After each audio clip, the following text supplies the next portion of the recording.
मेरे प्रिय मित्रों, आइए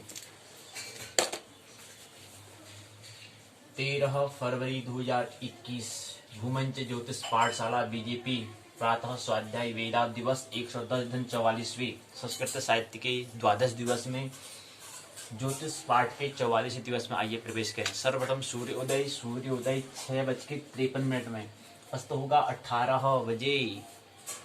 क्या समझ में आता है बात? दिन बढ़ने लग गए हैं।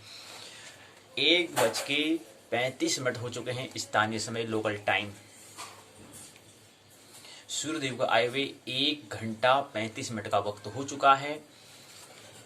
प्रणाम करें, अभिवादन करें।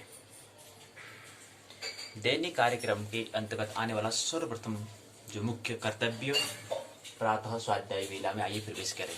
जानते हैं पाठशाला के 2 भाग। पहले भाग को पाठ्यचर्या प्रश्नोत्तर चर्चा, दूसरे भाग को पाठ्यक्रम पाठ्य चर्चा हम कहते हैं।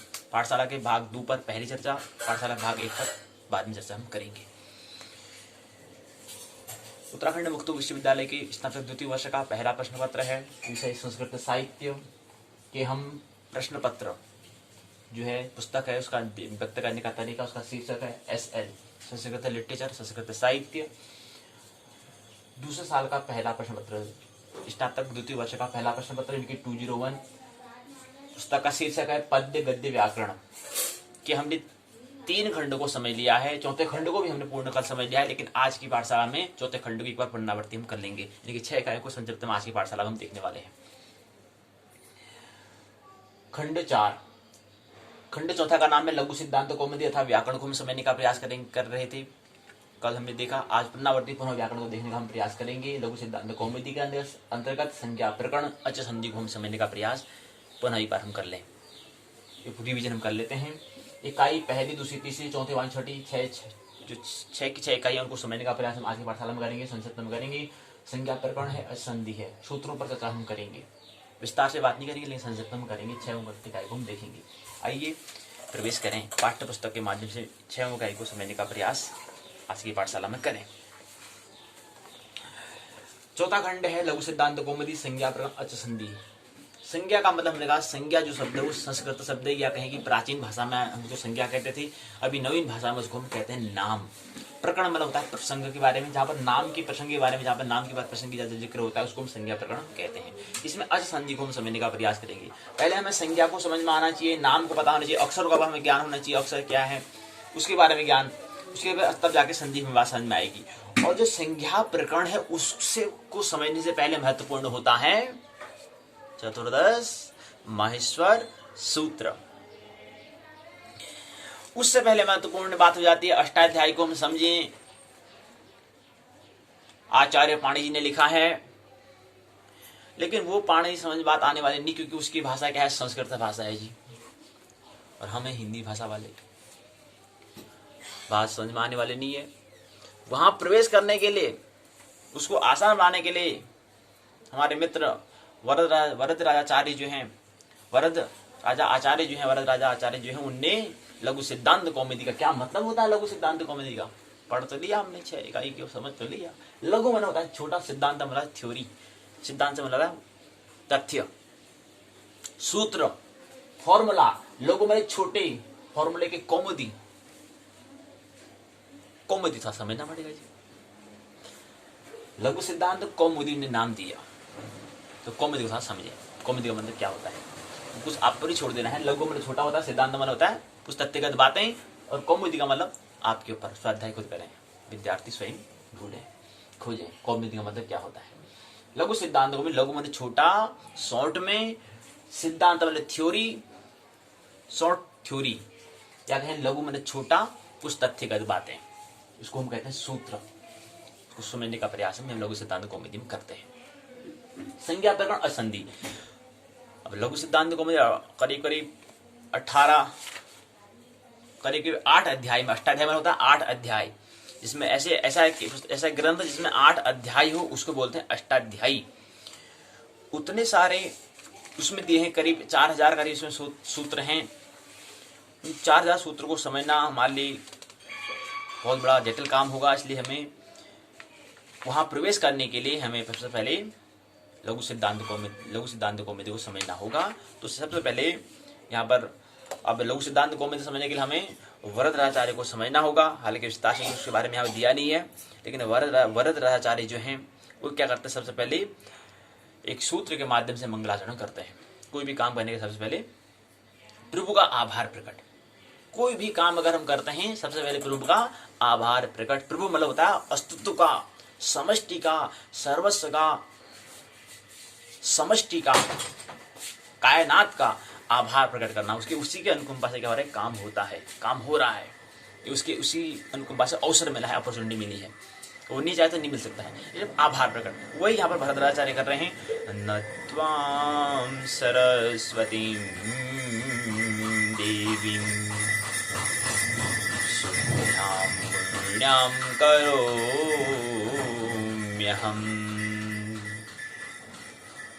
पाणिनीय प्रवेशाय लघु सिद्धांत कौमुदीम् नत्वां सरस्वतीं देवीं शुद्ध्यां गुण्यां करोम्यहम् पाणिनीय प्रवेशाय लघु सिद्धांत कौमुदीम्। क्या कहते हैं, कहते हैं कि अहम शुद्ध्यां गुण्यां सरस्वती देवी नत्वां पाणिनीय प्रवेशाय लघु सिद्धांत कौमुदी करोमि। ये अन्वय है इसका, और इसको सूत्र में कर दिया नत्वां सरस्वतीं देवीं शुद्ध्यां गुण्यां करोम्यहम् पाणिनीय प्रवेशाय लघु सिद्धांत कौमुदीम्। ये सूत्र हो गया, ये मंत्र हो गया, ये श्लोक हो गया। क्या कहते हैं, कहते हैं कि मैं वरदराज अब यहाँ पर वरद और धन आचार्य से वरदराचार्य बनता, वही संधि होती है, यहाँ पर दीर्घ संधि होती है। तो वरद राज जो है, वरदराज कहते हैं, क्या कहते हैं, मैं वरदराज शुद्ध और उत्तम गुण वाली सरस्वती, हम ज्ञान के देवी, हम सरस्वती की वंदना कहते हैं। आइए हम भी करें। या कुन्देन्दु तुषार हार धवला या शुभ्रवस्त्रावृता या वीणा वरदण्डमण्डितकरा या श्वेत पद्मासना या ब्रह्माच्युत शङ्करः प्रभृतिभिर्देवे सदा वन्दिता सा मां पातु सरस्वती भगवती निःशेषजाड्यापहा। शुक्लां ब्रह्म विचारसार परमामाद्यां जगद्व्यापिनीं वीणा पुस्तकधारिणीम् अभयदां जाढ्यान्धकारापहां हस्ते स्फाटिकमालिकां विदधतीं परमासति संस्थितां वन्दे तां परमेश्वरीं भगवतीं बुद्धिं प्रदां शारदां। तो ऐसे यहाँ पर वरदराजाचार्य जी कहते हैं कि शुद्ध उत्तम गुण वाली माँ सरस्वती देवी को मैं प्रणाम करता हूँ। और कहते हैं पाणिनि मुनि की जो उन्हें अष्टाध्यायी लिखा है, करीब 4000 उसमें श्लोक उसमें दिए गए हैं। उस श्लोक को समझने के लिए उसके लिए एक प्रवेश द्वार में बना रहा हूँ। एक प्रवेश द्वार है, जैसे हमने कहा कि रामायण को समझना है, राम को चरित्र को अगर समझना है तो उसने रामायण को समझने के लिए प्रवेश द्वार कौन होगा, श्री रामचरितमानस होगा। प्रवेश द्वार, केवल प्रवेश द्वार है। राम को पूरा जो वाल्मीकि ने बताया है वो गोस्वामी तुलसीदास भी नहीं समझा सकते। पूरे राम के चरित्र को अगर उसके व्यक्तित्व को समझना है तो वाल्मीकि रामायण को हमें अध्ययन करना अनिवार्य है। वो काव्य कला क्या है, वाल्मीकि क्या मुनि है वो। उल्टा नाम जपत, उल्टा नाम जपत मतलब ऐसा मूर्ख जो उल्टा नाम जप रहा है भाई, और ब्रह्म समाना हो जा रहा है। उल्टा नाम जपत जब जानाम वाल्मीकि भय ब्रह्म समाना। तो वाल्मीकि मतलब इतने मूर्ख जो व्यक्ति है, इतने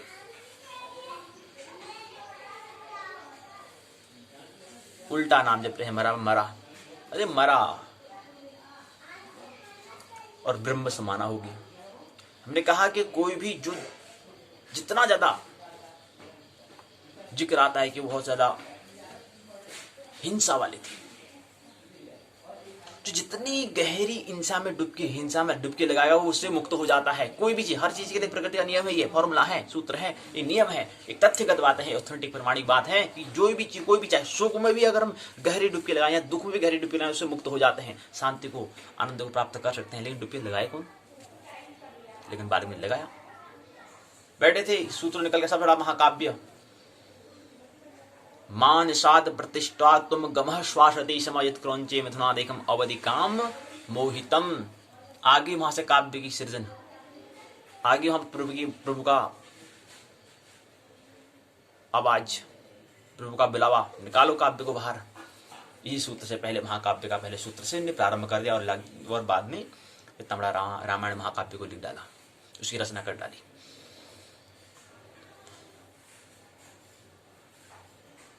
दो बगुलों के आपस में मिले थे, बहल्या ने उसका कर दिया, दो आपस में प्रेम मस्त थे, लेकिन उसने मार दिया, एक को विवाह कर दिया, तो वहां से करुणा का जन्म हुआ। वहां से वाल्मीकि इतने बड़े हिंसा वाले, लेकिन उनके अंदर काव्य का जन्म हो गया। प्रभु का मुलाकात, प्रभु का अवसर आ गया, भाई निकालो अपने काव्य को। तो वहां से करुणा का जन्म हुआ और लिख डाला, इतने बड़े इतना रामायण की कर दी, जो गोस्वामी तुलसीदास के द्वारा भी नहीं है। बहुत सारी बातें जो है, बहुत सारी बातें, बहुत कुछ बातें होती हैं जो रामचरितमानस में, श्री रामचरितमानस में नहीं है, जिक्र नहीं है, जो वाल्मीकि रामायण में जिक्र है। तो फिर राम के चरित्र को भी अगर अच्छे समझना है तो वाल्मीकि रामायण का ही अध्ययन में करना चाहिए, स्वाध्याय में करना चाहिए। तो इसी प्रकार से अगर पाणिनीय को समझना है, लेकिन प्रारंभ हम, क्योंकि हम छोटे हुए हैं भाई, एक दिन से बात समझ में नहीं आएगी, तो पहले प्रवेश द्वार हम कह रहे हैं कि वरदाचार्य में बना रहा हूं पाणिनीय अष्टाध्यायी के लिए। पाणिनि ने जो लिखा है, जो व्याकरण को समझना है तो आपको पाणिनि को समझना होगा, और पाणिनि की जगह पे पाणिनि की रचना जो है वो अष्टाध्यायी को आपको समझना होगा। रुक जा, करते हैं भी। तो प्रवेश द्वार बना, तो इसलिए सबसे पहले मंगलाचरण ने किया, कहा कि शुद्ध उत्तम गुण वाले सरस्वती देवी को मैं प्रणाम करता हूँ। पाणिनि मुनि के द्वारा बनाए गए व्याकरण शास्त्र और व्याकरण का जिज्ञासु, व्याकरण मतलब जो शब्दों को समझने का प्रयास करने वाले जिज्ञासु जो है, पिपासु जो है, लगन वाले जो है, ऐसे जिज्ञासु के लिए एक मैं प्रवेश द्वार बना रहा हूं, उसका नाम मैंने दिया है लघु सिद्धांत कौमुदी। अब लघु सिद्धांत कौमुदी में सबसे पहले क्या दिया है, अब हमने कहा कि यहाँ पर हमें क्या समझना है, यहाँ पर हमें व्याकरण में जो बातें होती हैं, जो हम शब्दों के बारे में बात समझना है, तो उसको सबसे पहले हमें समझना क्या होगा, लघु सिद्धांत कौमुदी। फिर उसको, उसके प्रवेश द्वार हो गया, उसमें क्या समझेंगे, उसमें संज्ञा प्रकरण को समझेंगे, और संज्ञा के बाद से समझेंगे असंधि, फिर जाएंगे संधि को। तो अब क्या है कि संज्ञा प्रकरण क्या होता है, संज्ञा मतलब होता है नाम अर्थात अक्षर को समझना, और अक्षर क्या होता है, वर्ण क्या होता है। ये हमारे एक संवाद, एक हमारा होता है कि एक माध्यम होता है जिससे हम अपने अनुभव को साझा कर सकते हैं। कुछ हमने अनुभव किया, कुछ हमने लिखा, कुछ बातें बताना चाहते हैं, तो एक दूसरे को बताने के लिए क्या करते हैं, शब्दों का प्रयोग हम करते हैं, शब्दों का हम प्रयोग करते हैं। अब शब्द को समझने के लिए हम यहाँ पर संज्ञा प्रकरण इसलिए नाम दिया, मतलब नाम प्रकरण अर्थात संज्ञान शब्दों का, वर्ण का, वर्ण का, अक्षर का। उसको समझने के लिए अभी क्या है, सबसे पहले हमें एक सूत्र हमें समझना होता है जो शिव के डमरू से निकलता है। 14 सूत्र जो होते हैं शिव के डमरू से निकलता है, इसलिए इसका नाम 14 चतुर्दश महाशय सूत्र हम रखा। 14 महाशय सूत्र का हमें ख्याल, इसका सूत्र तो सभी को हमें याद होना चाहिए। 14 सूत्र ऐ उण रिल्लिक ऐ औं ऐ अवच है वरट लण यमडणनम झभई घटधस जब गडदस खब छटत चटतव कपई सस्सर हल। ये 14 सूत्र जो है, इससे ही पूरा क्या है हमारे वर्ण, फिर उसके वर्ण का योग से, यानी कि अक्षरों के योग से बनता है शब्द, शब्द के योग से बनता है वाक्य, वाक्य के योग से बनता है फिर पूरा भाषण और लेक्चर, पूरी बातें, पूरी विचार, फिर अपनी बातों को दूसरों को साझा करने के लिए हम करते हैं गपशप, वार्ता, चर्चा, इसका नाम। तो 14 सूत्र हो गए। इति माहेश्वर सूत्राणि अणादि संज्ञा अर्थानि एषामन्त्याम इति हकार द्विस् हकार आदि स्वकार उच्चारणार्थ लणमद्दि त्वित्संज्ञकः। जो ऐ उण रिल्लिक ए औ आई अवच हय वरट लण यम रणनम झवई घड़धस जब गडदस खब छटत चटतौ कपई सस्सर हल। इसमें पीछे जो नीचे आगे सूत्र ऐ उण दिया है, रण में जो पीछे जो पूछ लगी है वो कह रहे हैं उसका नाम क्या दिया हमने, अनुबंध दिया, उसका नाम है इत, नाम हमने दिया इत संज्ञक हमने इसको कहा है। फिर अगले प्रश्न में आता है कि फिर हमने कहा इसके सूत्र होते हैं, हलंत्यम सूत्र होता है, लोप संज्ञा विधायक सूत्र होता है, अदर्शन लोप तस्य लोप, लोप विधायक विधि सूत्र होता है, तस्य लोप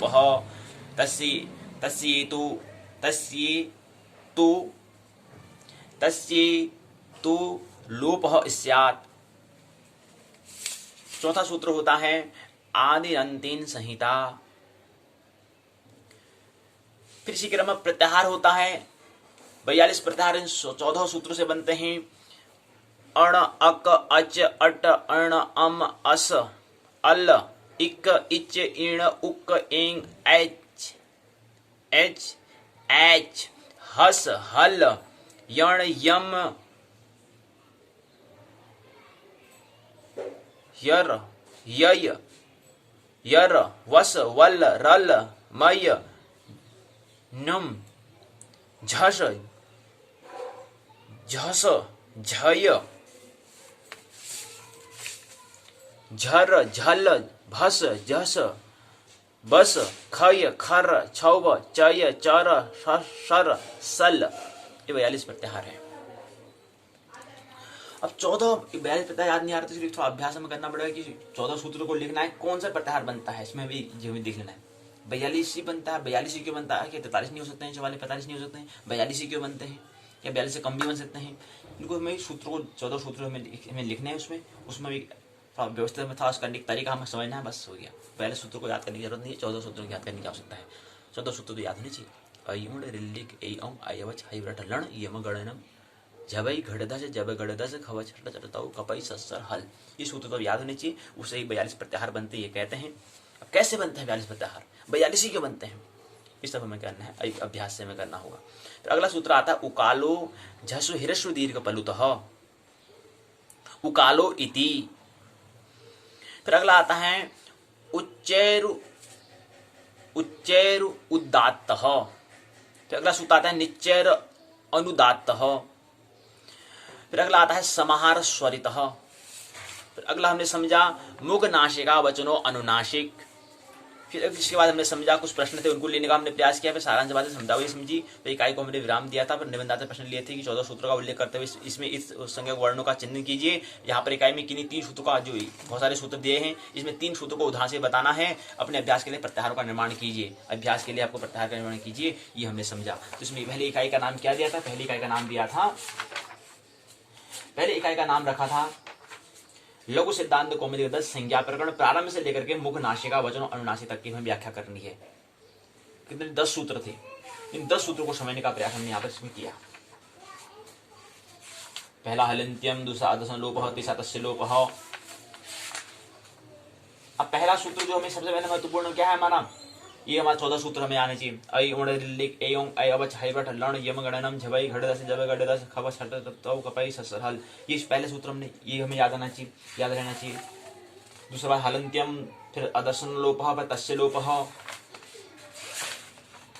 आदि अंतिम संहिता, प्रत्याहार निरूपण, इसी मध्य प्रत्याहार बनाना हमें आना चाहिए। प्रत्याहार की रीति कैसी होती है, प्रत्याहार मतलब क्या होता है। प्रत्याहार का मतलब होता है कि अण जो इसके अंदर कितने शब्द, 3 शब्द अ ई उ है, अक है, अ ई उ रिल्ली है, तो ये अक प्रत्याहार के अंदर कितने शब्द आ रहे हैं, इतने शब्द आ रहे हैं।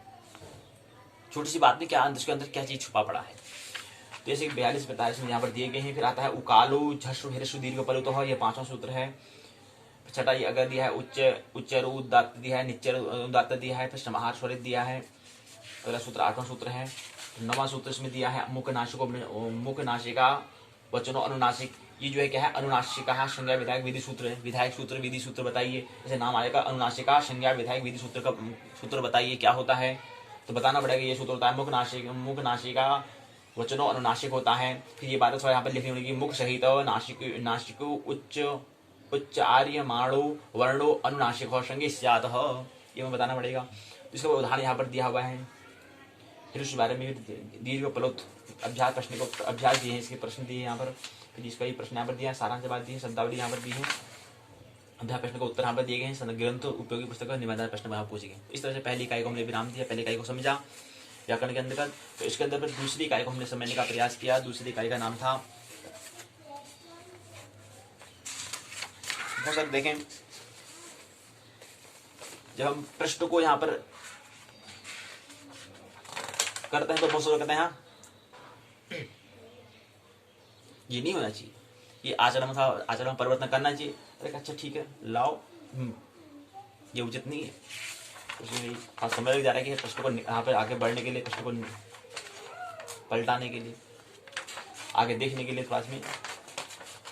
अब क्या करें यहाँ पर, ये तो इसको कर नहीं सकते हैं। फिर दूसरे में है तुल्या इससे प्रयत्नम सवर्णम से सुबंधित तिगंधवत तक हमें समझना है। रूपरेखा इकाई की दे देखिए यहाँ पर प्रस्तावना बात दी है, इस यहाँ पर दिए हैं। इसके अंदर क्या है, सूत्र हमें दिया है। पहला सूत्र है तुल्यास प्रयत्न सवर्णम, ये सूत्र में दिया है। एक सूत्र हमको पहला सूत्र ये समझना है। दूसरा वार्तिक रिल्ली वर्ण योमितः स्वार्थ वाच्यम, दूसरा सूत्र है। तीसरा वर्ण का स्थान अकु विसर्जन्याम कंठ, फिर तीसरा वर्ण का स्थान यहाँ पर दिया है, ये हमें समझना है। इसमें आएगा अकुह विसर्जन्याम कंठ, इचु शानाम तालु, ऋतु शानाम मूर्धा। इसके बाद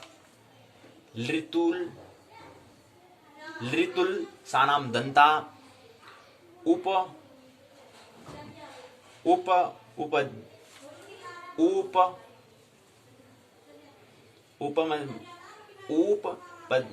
उपपद्यामानियानाम औष्टौ, उपपद्यमानीयानाम औष्टौ, यमडरनाम नासिका च,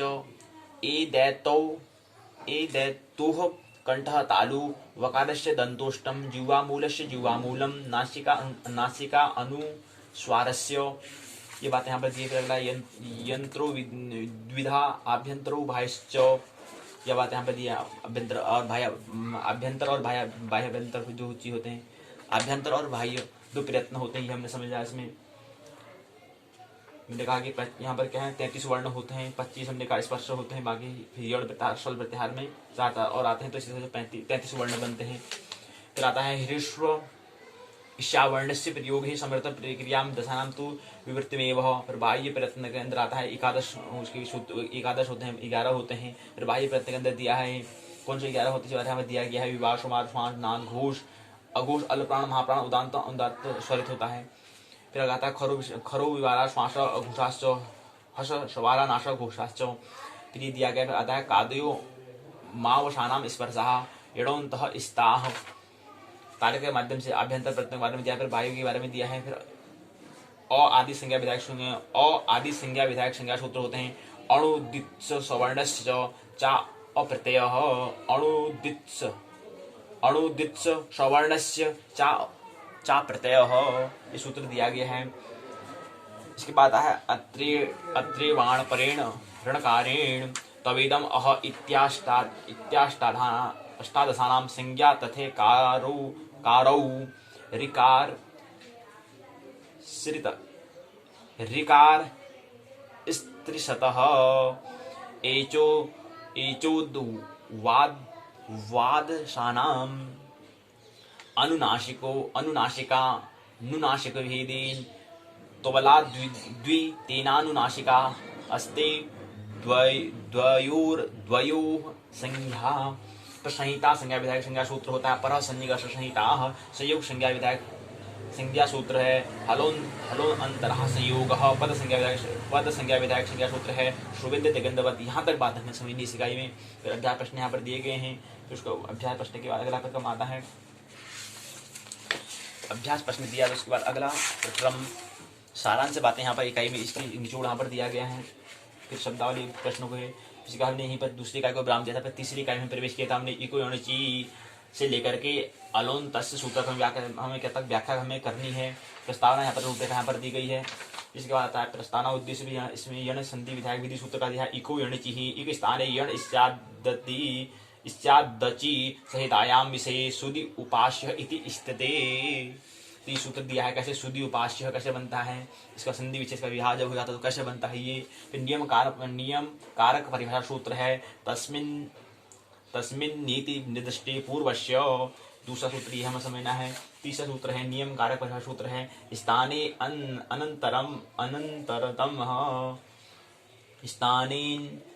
स्थानेन्तरतमः प्रसंगे सति सदृशतम आदेश स्यात् सुदिन उपास्य इति जाते जाता द्वित्व विधायक विधि सूत्र। अब द्वित्व विधायक विधि सूत्र क्या है, अनचिच द्वित्व विधायक विधि सूत्र लिखिए अनचिच हमें लिखना पड़ेगा। फिर अचह परस्य यरो द्वे वा स्तु न त्वचि इति धकारस्य द्वित्वं शुद्धि उपास्य इति जाते।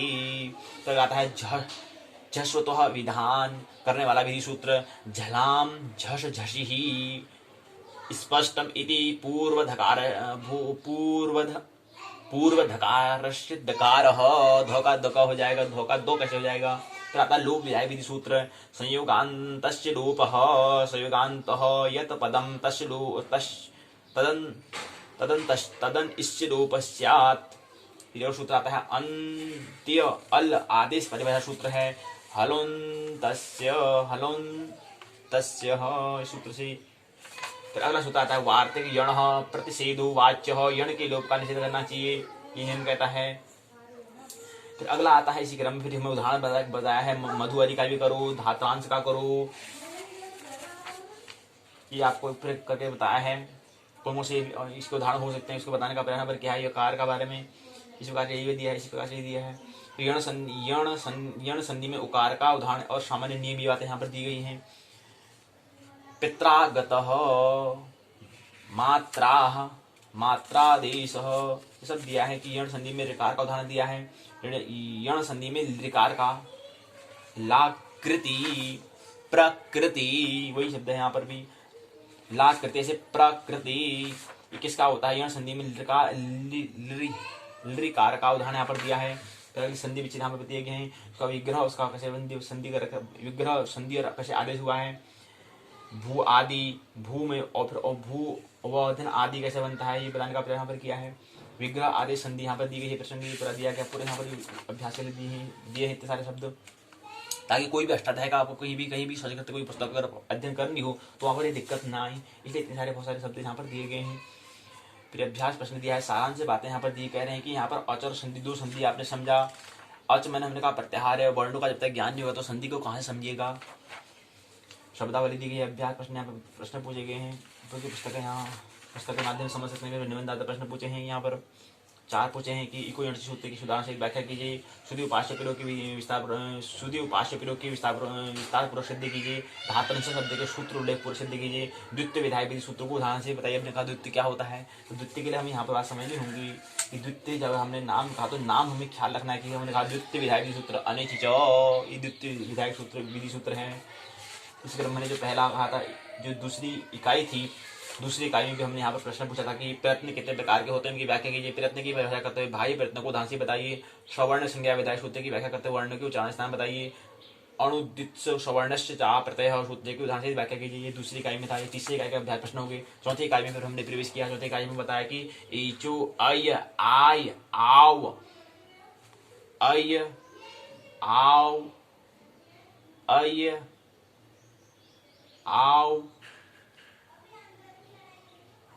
अय एचो अय आय आव 4 सूत्र यहाँ पर दिए गए हैं। अय अय अव आय आव अय अव आय आव के बारे में 4 सूत्र बताया कि एचो अय अव आय आव आव सूत्र से लेकर के पूर्वत्रा असिद्धिम सूत्र तक हमें व्याख्या करनी है। इस चौथे इकाई में हमें समझना है, ये रूपरेखा यहाँ पर दी है। फिर वही प्रस्तावना उद्देश्य विधायक विधि सूत्र अयादेश विधायक विधि सूत्र है ईचो अय अव आय आव। तो क्रम से क्या है, एच क्रमाद अव आय आव एते इष्युरचि। तो यहाँ पर बताने का प्रयास किया कि कैसे बनता है अय अव आय आव कैसे बनता है, बताने का प्रयास यहाँ पर क्या है। इस सूत्र का मतलब एचो अय वायावह। इसमें चार चीजें हमें समझनी है। आई औ आय आव, चार वाक्य यहाँ पर दिए गए हैं, चार शब्द यहाँ पर हैं। उसको एचो आई, यहाँ पर संधि एक साथ शब्द को जोड़ा तो सूत्र बन गया एचो आई वायावह। तो बहुत से लोग ढूंढ ही नहीं पाएंगे चार चीज क्या क्या है। तो आई है, अव है, आय है, आव है, यही चीज तो होता है, शब्दों में ढूंढ ही नहीं पाते हैं। शब्द का उच्चारण करने कैसे बना उसके बारे में भी समझना होता है व्याकरण में। नियम विधायक परिभाषा सूत्र है यथा संख्य मनुदेश समानाम, यथा संख्य मन उदेश समानाम समसंधि विधि यथार्थ संख्य स्यात् हरे विष्णु। नायक पाव का ये सब दिया है। नायक पाव का हो कैसे बनता है इसके बारे में बताने का प्रयास इस सूत्र से होता है। अयादि संधि में ओ का उदाहरण यहाँ पर देना, नायक पाव कहो। विग्रह आदेश और संधि कैसे तोड़ा है, कैसे उसका आदेश किस आदेश से ये बन गया। फिर अवादेश विधायक विधि सूत्र होता है वांतो ही प्रत्यय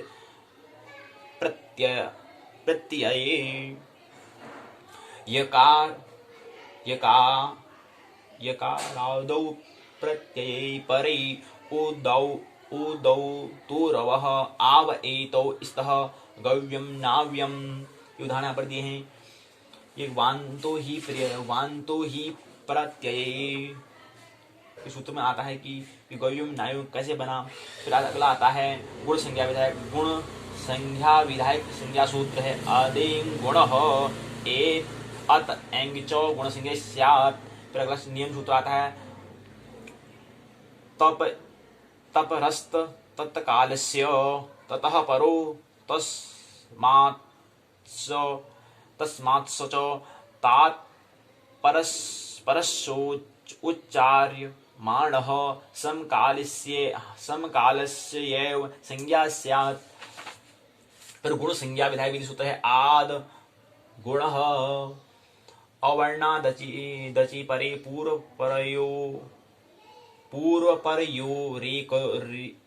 पूर्वपरयोरेको गुण आदेश स्यात्। जैसे उपेंद्र गंगोदक, ये उदाहरण यहाँ पर दिए गए। कैसे बनता है इसको समझाने का प्रयास किया है। गुण संधि फिर विग्रह आदेश संधि।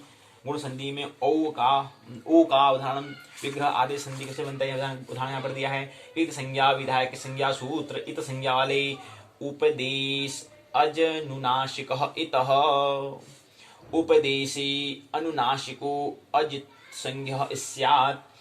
फिर आता है प्रतिज्ञानुनाशिक्याः पाणिनीयाः। र प्रत्याहार की सिद्धि कैसे होती है, फिर र प्रत्याहार का प्रयोजन क्या है इसके बताने का प्रयास। र प्रत्याहार का उदाहरण ल का उदाहरण यहाँ पर दिया है। तो लकार हो गुण संधि से गुण संज्ञक अवर्ण का उदाहरण यहाँ पर लोप विधायक विधि सूत्र लोपः साकल्यस्य अवर्ण पूर्वयोः पदान्तयोर्य वयोर्लोपो वाशिषि परे। लोप विधायक विधि सूत्र कहता है लोपः साकल्यस्य। आता है अधिकार सूत्र पूर्व त्रा असिद्धिम। यहाँ तक हमें बात समझनी थी इकाई तीसरी में। तो वही विग्रह दिया, अभ्यास प्रश्न दिए हैं, फिर आराम से बातें दी गई इकाई की। तो ऐसी क्रम में चौथी इकाई को हमने विराम दिया। प्रश्न पूछा गया था कि तपरस तत्कालस्य सूत्र की व्याख्या कीजिए। तपरस तत्कालस्य सूत्र की व्याख्या कीजिए पहला था। दूसरा था लो विधायक विधि सूत्र को समझाइए। र प्रत्याहार को उदाहरण से बताइए। गुण संज्ञा को पहले कहते हैं नायक प्रयोग को सिद्ध करो। कैसे बना पूरा सूत्र बताना पड़ेगा। गुण संज्ञा के अंदर आता है ये नायक किसका उदाहरण है। गुण संज्ञा को भी प्रश्न आ जाएगा, बताइए नायक कौन सी संज्ञा है, गुण संज्ञा ये बताना पड़ेगा। फिर अगले इसकी हम पांचवी चौथी इकाई को विराम दिया, पांचवी इकाई में प्रवेश किए। पांचवी इकाई का नाम था वृद्धि राधेचसी एंग पदान तादति तक हमें समझना था। इकाई की रूपरेखा प्रस्तावना है, उद्देश्य है वृद्धि संधि। यहाँ पर हमने कहा उसमें वृद्धि रा दैच ये सूत्र यहाँ से है। आदेश वृद्धि संज्ञक स्यात्, ये बात पहला सूत्र यहाँ पर दिया है। दूसरा दिया है वृद्धि, दूसरा सूत्र है। पहला सूत्र तो ये हमने समझा कि क्या है वृद्धि रादेच पहला सूत्र। दूसरा था वृद्धि रेची। तीसरा था इसके उदाहरण हमें दिया था कि कृष्णत्वम कैसे होता है, गंगोधह कैसे होता है, देव ऐश्वर्यम कैसे होता है, इसके बारे में दिया था। फिर आता है एत युष्ट तीसरा सूत्र था। उसको उदाहरण दिया था उपैति होता है, उपैधते होता है, पृष्ठो होता है। तो एत ये धत्त युष्टषु। तो ये तीसरा सूत्र था। चौथा सूत्र बताया फिर, चौथा था वाचो अक्षादुहिन्याम उपसंख्यानम अक्षौहिणी, जो हमने कल समझ रहे थे अक्षौहिणी सेना के बारे में, वो यहाँ पर दिया है। तो पांचों में था प्रादुहोडोढ्ये शेष्येषु प्रौह प्रौढ़ प्रौढ़ि प्रेषशः प्रेष्यः। तो प्रोह प्रौढ़ प्रौढ़ि प्रेषशः प्रेष्यः। पांचवा सूत्र ये समझाता है, इसमें बताया था कि प्रौढ़ कैसे बनता है, ये प्रौढ़ कैसे बनता है, प्रेषः कैसे बनता है, प्रेष्यः कैसे बनता है, ये हमने समझा। प्रौह कैसे बनता है, ये बताने का प्रयास इस सूत्र के माध्यम से बताया है। अगला सूत्र था वार्तिक रित्ते च तृतीया समासे सुखेन ऋतः सुखार्तः तृतीयेति क्यम परमर्तः परमर्तः। तो अवर्ण से ऋत शब्द के परे रहने पर पूर्व और पर के स्थान में वृद्धि एक रूप आदेश एक आदेश होता है। तृतीय समास में ऐसा होता है। सुखार्तः कैसे बना, सुखेन धन ऋतः, ऐसे उदाहरण यहाँ पर दिया है। अगला फिर बताया थे वाच्य प्रवत्सतर कम्बलम वर्षाणाम दशाणाम ऋणेः प्रारणम वत्सराणम इत्यादि दिया है। ये अगला सातवां सूत्र में ये हमने समझा कि कैसे प्राणम का कैसे बनता है, प्रणधन ऋणम से बनता है। इसका विग्रह ऐसा बताओ मिलकर बन जाता है ऐसे, नहीं किस सूत्र के माध्यम से बनता है, ये हम सूत्र के माध्यम से बनता है, सूत्र को समझ रहे हैं। कैसे दशारणम आता है, कैसे बनता है, दशरणम से बनता है। फिर वृद्धि संध्या के माध्यम से बनता है, वृद्धि संध्या के अंतर्गत आता है ये। और कभी आ जाएगी दशारणम में कौन सी संध्या है, इसको विग्रह करो तो 10 धन बताना पड़ेगा, और कौन सी संधि में ऐसा होता है, ये कैसे बन जाता है तो बताना पड़ेगा। वृद्धि संधि का नियम, वृद्धि संधि के नियम के अनुसार बनता है ये पूरा उदाहरण और शब्द यहाँ पर दिए गए। उदाहरण यहाँ पर वृद्धि संधि में एत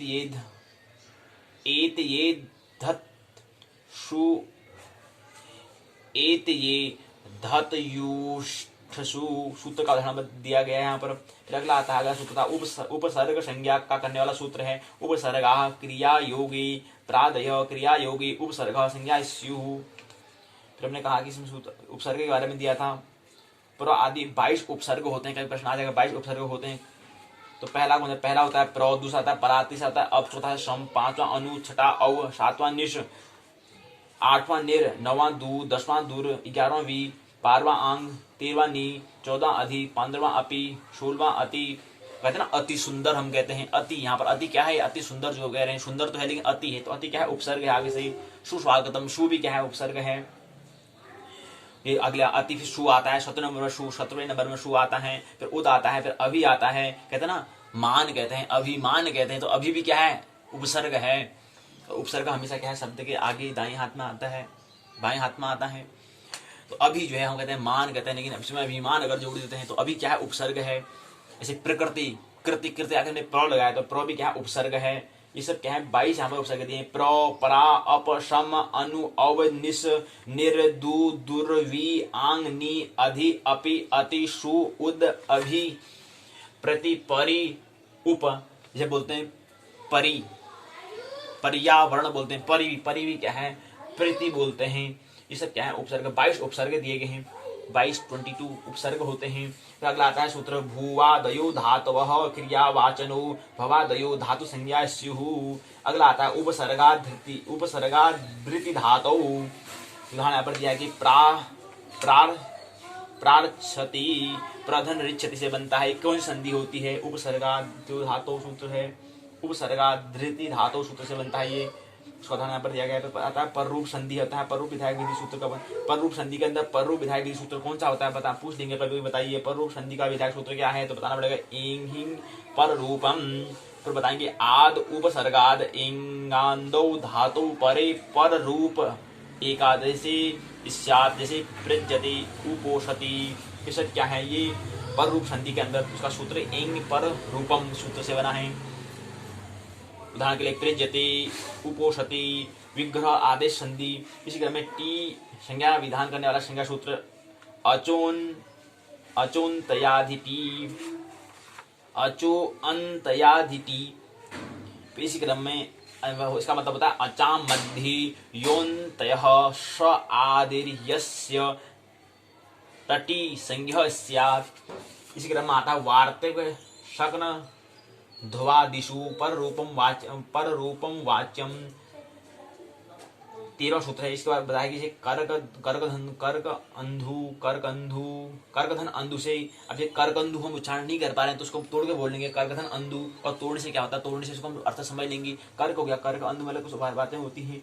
जैसे मनीषा है, अब मनीषा पर उच्चारण नहीं कर पा रहे हैं, हालांकि ये तो सरल शब्द है, हम उच्चारण कर पा रहे हैं, लेकिन कर नहीं कर पाते तो उसको मनस धन ईशा कहते हैं। अब समझने के लिए हमें तोड़ना पड़ेगा। मनस होता है मन, और ईशा माना होता है ये कि जो मनस का जो ईशा हो, जब वृद्धि होती है उसको मनस ईशा मनीषा कहते हैं। तो मनस माना मन हो गया, ईशा मतलब जहाँ वृद्धि हो, जहाँ पर मन में वृद्धि विकास हो रहा है उसको बोलते हैं मनीषा। यानी कि जो मन की जो ईशा यानी कि स्वामी हो जो मन का, उसको बोलते हैं मनीषा। इस क्रम में आकृति गणोऽयम्, आकृति गणोऽयम्। इसी क्रम में आता है ओमांगोश्च, पर रूप विधायक विधि सूत्र है। ये पर रूप विधायक विधि सूत्र बताएंगे। ओमांगोश्च ये क्या है, पर रूप विधायक विधि सूत्र है। इसमें क्या था, ओमी आंगी चापरे पर रूपम एकादश स्यात् शिवायो नमः शिव एहि, शिवायो नमः। यहाँ पर क्या है, आदि गुण से गुण प्राप्त था। अगला सूत्र इसी प्रकार से आता है अतिदेश सूत्र अंता दिवच्च दिव उच्च यो यमेकादे एकादशे सपूर्व इस्यांत त्वत् पर इस्यात् दिवत्। जैसे उदाहरण के लिए शिवे ही, शिवे क्या है, अतिदेश सूत्र के द्वारा अंता दिवच्च दिवच्च से बनता है। इसी पर विग्रह आदेश संधि में दीर्घ संधि के रूप में उदाहरण यहाँ पर दिया है। सवर्ण दीर्घ विधायक विधि सूत्र। तो दीर्घ संधि का उदाहरण क्या है, विधायक सूत्र क्या है, अकः सवर्णे दीर्घ। ये क्या है, सवर्ण दीर्घ विधायक विधि सूत्र जो है वो सूत्र है अकः सवर्णे दीर्घ। ये क्या है, इसका विधायक विधि सूत्र है। फिर इसके आता अकः सवर्णे अचि परे पूर्व पर यो दीर्घ एकादश स्यात्। जैसे दैत्यारी श्रीसः विष्णुदयः होत्रिकारः ज्योतिषाचार्य। ये क्या है, सब ज्योतिषाचार्य ये सब इसमें आता है। दैत्यारी श्रीसः ये सब क्या है, दीर्घ संधि का जो सूत्र है अकः सवर्णे दीर्घ, सवर्ण दीर्घ विधायक विधि सूत्र होता है। इसी में उदाहरण और शब्द भी दिए गए हैं। दीर्घ संधि का उदाहरण यहाँ पर दिए गए हैं। विग्रह और आदेश और संधि कैसे बनते हैं, और सारे शब्द दिए हैं। फिर यहाँ पर हमने यहाँ पर पूर्व रूप एकादेश संधि प्रारंभ की जा रही है। पूर्व रूप एकादेश संधि प्रारंभ कर रहे हैं। पूर्व रूप संधि का विधान करने वाला सूत्र होता है एंगः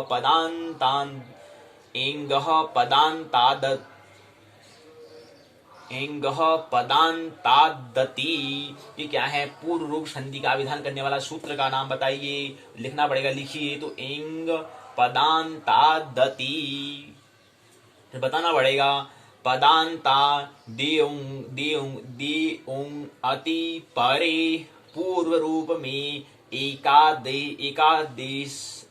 आदेश स्यात्। एकादश आदेश क्या होता है स्यात् होता है। जैसे हरेव विष्णुव।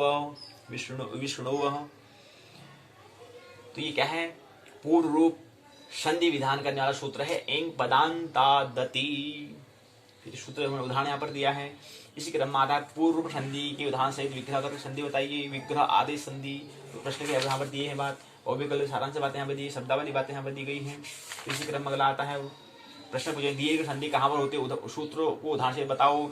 उपसर्ग कितने प्रकार के, 22 उपसर्ग होते हैं। जैसे मैंने कहा सुस्वागतम, सु भी जो उपसर्ग है। अभिमान, मान क्या जो अभी लगा रहे हैं वो भी क्या है, उपसर्ग है। 5 उपसर्ग का उल्लेख करके उदाहरण से बताइए। हमने 5 में बता देना, एक सुस्वागतम वाला सु बता देना है, एक अभिमान का अभी बता देना है, एक प्रकृति में प्र बता देना है। ऐसे हमें 5 उपसर्गों का उल्लेख करके उदाहरण से बताना है। कैसे है बताओ, उसको उदाहरण भी बताना है। उपसर्ग क्या होता है वो बताना होगा। फिर तीसरा तृतीया विभक्ति के वार्तिक की संज्ञा लिखिए। तृतीया विभक्ति के वार्तिक की व्याख्या कीजिए। अगला आता है पूर्व रूप संधि को उदाहरण से बताइए। अभी हमें पूर्व रूप संधि को समझ रहे थे। अंतिम संधि जो है पूर्व रूप संधि है। पूर्व रूप संधि का एंगः पदान्तादति, ये हमें सूत्र यहाँ पे लिख देना है, बता देना उदाहरण हरेवः विष्णोः। विष्णु अवह, ये बताना पड़ेगा। ये बातें सारांश बातें यहाँ पर दी गई हैं। तो शब्दावली है, प्रश्न हुए, इसी में अंत। इसके बाद 5वीं इकाई में यहीं पर 5वीं इकाई को विराम दिया। अंतिम इकाई को हमने समझने का प्रयास किया। इसका नाम था सर्वत्र विभाषा गौ से लेकर के रे से लेकर के रित्यक सूत्र तक हमने समझा। इकाई की रूपरेखा यहाँ पर दी गई है। फिर हमने प्रस्तावना उद्देश्य को समझा, प्रकृति भाव संधि को हमने समझा। प्रकृति भाव संधि में हमने कहा कि सर्वत्र विभाषा गौ पहला सूत्र था। हमने इसमें कहा कि हमने लोके वेद चेन्तस्य गोर तिवा प्रकृति भाव पदांते। इसका उदाहरण यहाँ पर दिया है, गो अग्रम, गोधन अग्रम से बना गो अग्रम। इसी के नाम से पदांते किम गो। अगला था सर्वादेश, विधान करने वाला परिभाषा सूत्र अनेन कालश्चित सर्वस्य इति प्राप्ते। इसी क्रम में अनेन काल आदेश का उदाहरण यहाँ पर दिया है, डिच यहाँ पर दिया गया है। अवंग स्फोटान्यस्य,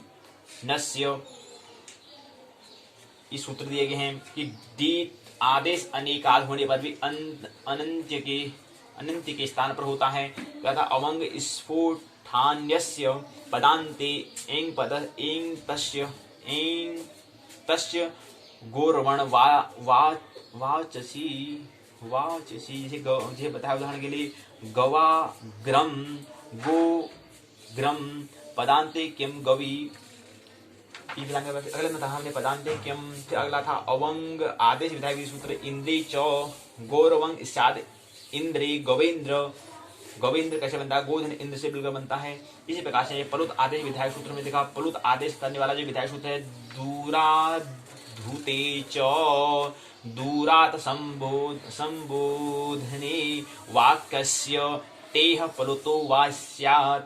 प्रकृति भाव विधायक सूत्र में कहा कि पलुत प्रगृह्या अचि नित्यम एते अचि प्रकृत्याः इस्यु आगच्छ कृष्ण। 3 अत्र गो रचते गोश्चरति गोविनी गौश्चरति। पलुत ये क्या है, प्रकृति भाव विधायक सूत्र का है। पलुत प्रतिगृह्या अचि नित्यम तथा प्रगृह्य संज्ञा विधायक संज्ञा सूत्र ईदु देद द्विवचनम प्रगृह्यम ईदु दे दंतम द्विवचनम प्रगृह्यम संज्ञा स्यात्। हरि एतौ विष्णु इमौ गंगे अमु। हरि एतौ के बारे में उदाहरण हमें दिया गया, शब्द बताया कैसे बना है, उसका विग्रह कैसे होता है, उसका आदेश कैसे होता है, संधि कैसे होती है, कैसे मिलकर बनता है, कैसे इसका ब्याह होता है। 2 शब्दों का यहाँ पर योग ब्याह हो रहा है, मिलन हो रहा है, यहाँ पर संधि हो जा रही है। हरि एतौ मतलब संधि हो रही है, लेकिन फिर भी क्या है, कोई यहाँ पर परिवर्तन नहीं हो रहा है। ये कौन सी संधि होती है, विधायक सूत्र बता रहे हैं। प्रतिगृह्य में संज्ञा विधायक संज्ञा सूत्र होता है, वहां पर दोनों का योग नहीं हो जा रहा है। जैसे वहां पर ज्योतिषाचार्य को जोड़ के बन जा रहा था, ज्योतिषाचार्य बन जा रहा था, लेकिन यहाँ पर नहीं बन रहा है। यहाँ पर हरि एतो, यहाँ पे होता है, यहाँ पर होता है, यहाँ पर धन, यहाँ पर धन नहीं लिखा बस, लेकिन दोनों अलग अलग है। उसको बोलते हैं विधायक सूत्र।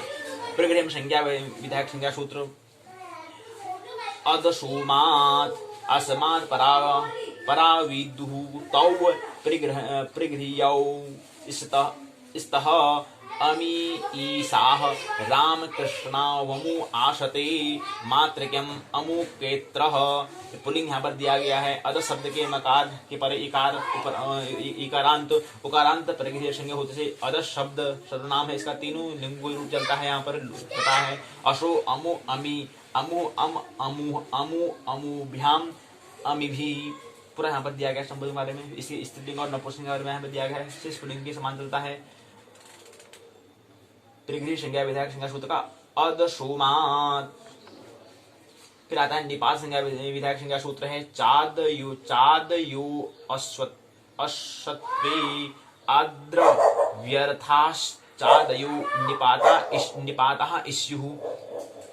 क्या होता है, दिव्य अर्थ न होने पर च आदि की निपात नाम हो जाता है, संज्ञा हो जाती है। निपात संज्ञा विधायक सूत्र प्रश्न आ जाएगा, बताइए कि निपात संज्ञा विधायक सूत्र का बताइए कौन सा सूत्र कौन सा है, तो बताना प्रादयः एते अपि तथा। द्रव्य अर्थ न होने पर प्र आदि का निपात नाम हो जाता है, ये हम बता देंगे। यहाँ पर क्या हो, द्रव्य अर्थ न होने पर प्र आदि की निपात नाम हो जाता है, निबंध नाम से संज्ञा से बुलाते हैं उसको। राधा प्रगृह्य संज्ञा विधायक संज्ञा सूत्र बताइए। निपातः एका जनांग निपात एका जनांग एको अजह निपातः वांगः वर्जः प्रगृह्य स्यात्।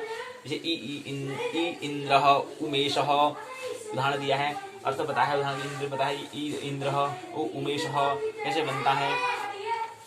तो अगला आता है कि प्रगृह संज्ञा विधायक संज्ञा सूत्र बताइए। प्रगृह संज्ञा विधायक संज्ञा सूत्र क्या था? ऊतः उदंतो निपात प्रगृह स्यात् अहो ईशाः विग्रह आदेश संधि अहोधन आश्चर्यम अहो आश्चर्यम अहो आश्चर्यम। उस खास यहाँ पर नहीं हो रहा है, यहाँ पर अहोधन आश्चर्यम है, यहाँ पर अहोधन आश्चर्यम, यहाँ पर अहो आश्चर्यम हो जा रहा है। तो यहाँ पर कोई दोनों शब्द मेल नहीं हो रहा है, मिल नहीं पा रहे हैं, तो कहीं पर ऐसा नहीं हो पाता है। तो संधि में प्रगृह संज्ञा विधायक सूत्र, विधायक संज्ञा सूत्र में क्या होता है? दोनों शब्द मिलते नहीं यहाँ पर। तो यहाँ पर ऊष्मा अंतर यही था, यहाँ पर दोनों शब्द मिले हुए होते थे, लेकिन यहाँ पर शब्द मिले हुए नहीं है। अतः संबुद्धौ साकल्य, साकल्य इसके तवनार से संबुद्धि निमित्तक ओंकारो वा प्रगृहो अवेदिके इतो परे विष्णु इति विष्णुधन इति विष्णुविति अर्थ दिया है। विष्णुधन इति विष्णुधन इति विष्णुधन इति ये हो रहा है कुछ, तो ये दिया। अगला आता है वकार आदेश विधायक विधि सूत्र दिया है, इसी का उदाहरण यहाँ पर दिया। विग्रह आदेश संधि कैसे बनती है? यानोधन इति यानो इति प्रातः वकार आदेश विधायक विधि सूत्र। मय उमो वो वाह मयः परस्य उमो ओं वो वा इष्यादचि किम उक्तम जैसे बनाते हैं, इसका मतलब तो इसे विग्रह क्या होता है? किम धन उक्तम किम उक्तम। तो किम उक्तम शब्द पूरा मिला हुआ शब्द है, लेकिन उसको विग्रह क्या होता है? किम धन उक्तम होता है। उक्तम मतलब बात, क्या बात है। इसी क्रम में अगला सूत्र था ईको सवर्णे साकलस्य हिरस्वश्च पदांता इको हिरस्व वा ईश्वर सवर्ण अचि हिरस्व विधान सामर्थ्य आनम स्वर संधि चक्रयत्र पदांता की गोयो की बातें दी गई। अगला इसका उदाहरण यहाँ पर दिया है। विग्रह आदेश संधि क्या आता है? वैकल्पिक द्वित्व विधायक विधि सूत्र आता है। वैकल्पिक द्वित्व विधायक विधि सूत्र है अचोर हाभ्याम द्वे है अच पराम्याम रेफ हकाराभ्याम परस्य यरो द्वे वात्स गोर्यौ अच प्रत्याहार से परे जो रेफ और हकार, उस रेफ के हकार से परे जो यकार, उसको विकल्प से द्वित्व, उसका विकल्प से क्या होता है? द्वित्व हो जाता है और दो हो जाते हैं। वार्तिक नौ समास, वार्तिक नौ, उसका उदाहरण दिया है, इसका आता है वार्तिक नौ समासी वाप्यश्च। अगला आता है ऋत्यकः ऋति परे वदान्ता अकः प्राग्वदः वा ब्रह्मर्षि ब्रह्मधन्यषि ब्रह्मर्षि पदान्ता किम आर्चत। ह्रस्व ऋकार के परे होने पर पदांत अको विकल्प से ह्रस्व होता है। ब्रह्मर्षि से ब्रह्मर्षि बना, तो ये क्या है? ऋत्यकः है। तक सूत्र बना, फिर अभ्यास प्रश्न यहाँ पर दिए, मगर प्रश्न को सारांश बात है, शब्दावली यहाँ पर दी गई बातें हैं। तो यहाँ पर आएगी ब्रह्मर्षि में कौन सा? ऋत्यक सूत्र से बना था, ये ख्याल रहे। तो ब्रह्मर्षि की सूत्र उदाहरण है, ऋत्यक सूत्र का उदाहरण है। शब्दावली होगी, फिर इसी बात हमने समझा। अध्याय प्रश्न फिर 4 प्रश्न पूछे थे। एतन मुरारी प्रयोग सूत्र से सिद्ध करो। सर्वत्र विभाषा गोह सूत्र की व्याख्या कीजिए। निवास संख्या को उदाहरण से बताइए। यहाँ पर इकाई में 3 प्रयोग सिद्ध कीजिए। कोई 3 सूत्र को सिद्ध करते बताइए। यहीं पर क्या है कि पाठ पूर्ण होता है, लेसन पूरा होता है। ये हमने व्याकरण के खंड चौथे को हमने समझने का प्रयास किया। सिद्धांत कौमुदी संज्ञा प्रकरण पक्ष संधि को हमने समझने का प्रयास किया कि व्याकरण में हमें सबसे पहले हमें संज्ञा के बारे में पता होना चाहिए। संज्ञा के बारे में, वर्ण के बारे में, 14 मानव सूत्र के बारे में पता होना चाहिए। अय उण रिल्लिक ए ओं आई अब छई वर्ट लण यम गण नम झबई घट धस जब घट धस खब छट चटताऊ का पई सस्सर हल। ये 14 सूत्रों से क्या है, हिंदी की वर्णमाला जो हम कहते हैं वहाँ पर भी शब्द इसी से बनकर बने हुए हैं। इन 14 सूत्रों से क्या है कि संस्कृत भाषा जो है सभी भाषाओं की जननी हम कहते हैं। तो मतलब संस्कृत मतलब होता है कि उस समय प्राचीनतम भाषा संस्कृत, तो उसमें भी लोग बोलते होंगे, तो उसमें शब्दों का अभी भी बोलते हैं, तो अभी भी शब्दों का वर्णमाला हम बता देते हैं कि बताओ स्वर होते 13, बाकी 25 हो गए, क से लेकर के ग तक। 36 भी होगी, 36 तक 46, 47, 49 अक्षर होते हैं जो हम हिंदी में बोलते हैं। इन्हीं का योग से शब्द बनता है, वर्ण के योग से शब्द बनता है, वर्ण के योग से ही शब्द बनता है, शब्द के योग से ही वाक्य बनता है। वाक्य क्या है के लिए हम बोल रहे हैं, अपनी बातों को हमने अनुभव को साझा करने के लिए, चर्चा करने के लिए, बात करने के लिए। तो ये सब शब्द ज्ञान तो कब होगा, जब अब बोलेंगे तो कैसे बोल रहे हैं, क्या जो हमने अनुभव किया है उसके लिए हमें बताने के तरीके, शब्द का उच्चारण करना हमें आना चाहिए। उसके लिए व्याकरण हमें समझना होता है। किसके लिए हमें समझना होता है, कोई बातें साझा करने के लिए। हमारा माध्यम अगर हमारा क्या हो, तो माध्यम हमारा क्या हो, शब्दों का अगर माध्यम हो तो वहाँ पर अब बताएंगे हमने अनुभव किया है, गीत से बता दे रहे हैं कि गीत से बता रहे हैं कि हमने कुछ अनुभव किया है, तो इसलिए गीत का माध्यम से बताएंगे। तो वहाँ पर गीत में भी तो वही आएगा, शब्द आएंगे, अक्षर आएंगे, वर्ण आएंगे, कोई शब्दों का बोलबाला रहेगा। अब जैसे हम बोलते हैं मंगलमय हो, मंगलमय हो जीवन तुम्हारा, मंगलमय हो जीवन तुम्हारा, ज्योतिर्मय हो जीवन तुम्हारा, एक रही ये धरा हमारा, एक रही ये वसुधा हमारा, क्षण आई है क्षण आई बसंत तुम्हारा, हर क्षण आई नया वसंत तुम्हारा, महोत्सव जीवन आनंद उत्सव ध्येय हमारा। तो यहाँ पर भी क्या है, शब्द है। अब स्वर और व्यंजन में क्या फर्क होता है, स्वरमल होता है जो छोटा बच्चा होता है, वो भी क्या है बिना प्रशिक्षण के क्या है, बिना उसको हम ट्रेन करने बिना हम क्या है शब्द आ जाते हैं। जैसे रूता है तो रू में भी तो उसमें स्वर निकलते हैं। स्वर का मतलब बिना व्यवधान के जो निकले, जैसे बिना कुछ प्रशिक्षण दिया हुआ जो शब्द निकल जाए, स्वतः ही जो निकल जाए, उसको हम स्वर कहते हैं, उसको हम बोलते हैं वावल। और कॉन्सोनेंट में व्यंजन वाला क्या होता है, जो थोड़ा सा हमें अभ्यास करना पड़ता है, थोड़ा सा हमें प्रशिक्षण हमें करना पड़ता है, प्रशिक्षण हमें करना पड़ता है। तो हिंदी में जो वर्णमाला, जो वर्णों का जो माला जो हमने बनाई है, 13 स्वर होते हैं, क ख ग अ आ ई उ री ए आई ओ औ अंग अह, ये 13 स्वर हिंदी में कहते हैं। इसी प्रकार से स्वर कौन व्यंजन की तुम्हारा स्वर रही है व्यंजन, वो हमारे वोवल होगी। आप कॉन्सोनेंट क ख ग घ अंगो च छ ज झ यो ट ठ ड ढ अणु त थ थ ध न प फ ब भ म य र ल व स स ह etc. ज्ञ, ये 36 वर्ण आते हैं। इसे हम हिंदी की भाषा बोलते हैं। इसी संस्कृत भाषा बोलेंगे। संस्कृत के लिए हम क्या कहेंगे, ऐ उण रिल्लिक ए ओंग आई अव छाई वरठ लण यम गणनम झवई घट दस जब घट दस खव छटक चटकाव कपई सर हल। तो ये बातें होती है भाषा का। यहाँ पर ये है कि हमें बात समझने के लिए कोई भी माध्यम होता है तो उसमें शब्द हमारी बात हमारी बोलने की कला में भी होना चाहिए। शब्द का ठीक ठीक उच्चारण करना आना चाहिए। उसके लिए हमें व्याकरण में ग्रामर हमें आना चाहिए। चाहे कोई भी भाषा हो जाए, संस्कृत तो संस्कृत व्याकरण आना चाहिए, अगर हिंदी तो हिंदी व्याकरण आना चाहिए, आंग्ल भाषा तो अंग्रेजी तो अंग्रेजी का इसी अंग्रेजी ग्रामर आनी चाहिए, व्याकरण आनी चाहिए। ये शब्द कैसे बनते हैं उसका अगर ज्ञान रहेगा तो फिर हमें दिक्कत नहीं आएगी। कोई बात साझा करेंगे तो दूसरे से साझा कर पाएंगे। और भाषा हमें 3 भाषा तो हम कम से कम आनी चाहिए। शिक्षक को खासकर और भी अधिकतर भाषा जितने लोगों को अपनी बातों को अधिक से उनको पहुँचाना तो अधिक से अधिक भाषा उनको आनी चाहिए। तो आज की पाठशाला में हमने देखा कि इसमें जो महत्वपूर्ण बात जो थी इकाई की, जो हमने कहा इस पुस्तक में जो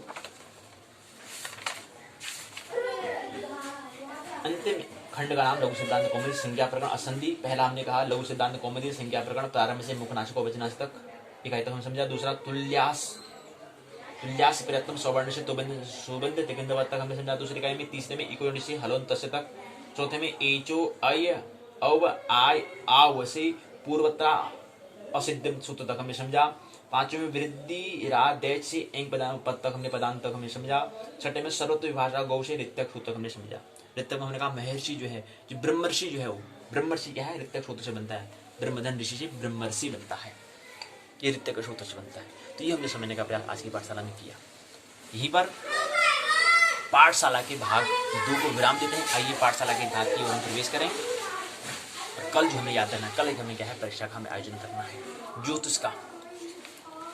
स्नातक द्वितीय वर्ष का जो पहला प्रश्न पत्र, दूसरा प्रश्न पत्र है जातक शास्त्र और फलादेश के सिद्धांत, पहला प्रश्न पत्र है। स्नातक द्वितीय वर्ष का जो पहला प्रश्न पत्र है जातक शास्त्र और फलादेश के सिद्धांत। दूसरा प्रश्न पत्र है मुहूर्त विचार GY 201 202 ज्योतिष का, उसका हम कल परीक्षा का आयोजन करेंगे। दूसरा कल ही क्या है, प्रेमोत्सव है, वैलेंटाइन डे है। वैलेंटाइन डे प्रेमोत्सव होता है। प्रेम, हमने कहा प्रेम के 3 ही भाग होते हैं, following in love, being in love, being love. प्रेम में गिरना, प्रेम में होना, प्रेम ही हो जाना। तो कल प्रभु का आभार प्रकट करना के दिन है, एक दिन हम बनाते हैं, तो एक प्रेमोत्सव में बनाना है प्रेमी दिवस। तो एक भक्त और भगवान का, एक प्रभु, एक सेवक प्रभु का, एक आत्मा का, परमात्मा का एक पुकार कल के दिवस में हम बनाएं, प्रेमोत्सव बनाएं। या एक प्रेमी प्रेमिका या प्रेमिका एक प्रेमिका, कुछ भी ले सकते हैं। संसार में कोई ऐसा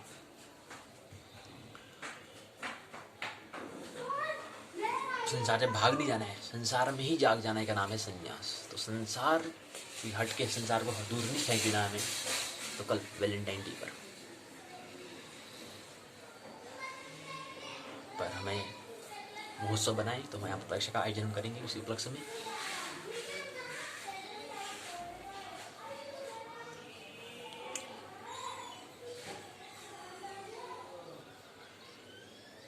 तो कुछ कृत्य अपना काव्य के बारे में जो हम रचना हो, कल हम प्रस्तुत करने का प्रयास करेंगे जब समय होगा। तो कल तो हमारे 2 सत्र में हमारे परीक्षा का आयोजन होगा, तो समय अगर न रहा तो नहीं तो कल प्रेमोत्सव अगर सुबह के पहले हम कर लें, उसके बाद 2 सत्रों में क्या कर लेंगे, अपना परीक्षा का आयोजन कर लेंगे। परीक्षा का समय जो है,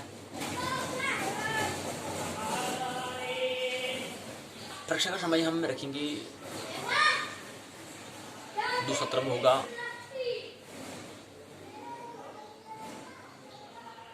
12 बजे से 2, 3 से 5, 12 से 2, 3 से 5, या 12 से 2 के बाद फिर 1 घंटे का अंतराल होना चाहिए, 2 से 3, फिर 3 से 5। इस समय कर लेंगे, इस समय में कल हम, यानी कि 12 से 1, 1 से 2 घंटा ये रहेगा, 2 घंटा 1.5 घंटा, जो भी 1.5 घंटा काम करेंगे। तो 12 से 2 के बीच में, 3 से 5 के मध्य में 2 सत्र में हम परीक्षा आयोजन हम कल करेंगे। और सुबह मॉर्निंग के समय हमारी, अब कल तो पाठशाला होगी नहीं, ज्योतिष की पाठशाला तो चलेगी, ज्योतिष की पाठशाला में बात कर लेंगे। और कुछ वैलेंटाइन डे जो है उस पर एक गीत हम प्रस्तुत कर लेंगे, साझा कर लेंगे। अगर स्वरचित हो जाए तो और बढ़िया, नहीं तो एक कोई गीत भी ले लेंगे, उससे बना लेंगे। तो पाठशाला को 2 बार विराम दें, पाठशाला के भाग 1 की ओर आइए, यात्रा करें, उसे प्रवेश करें।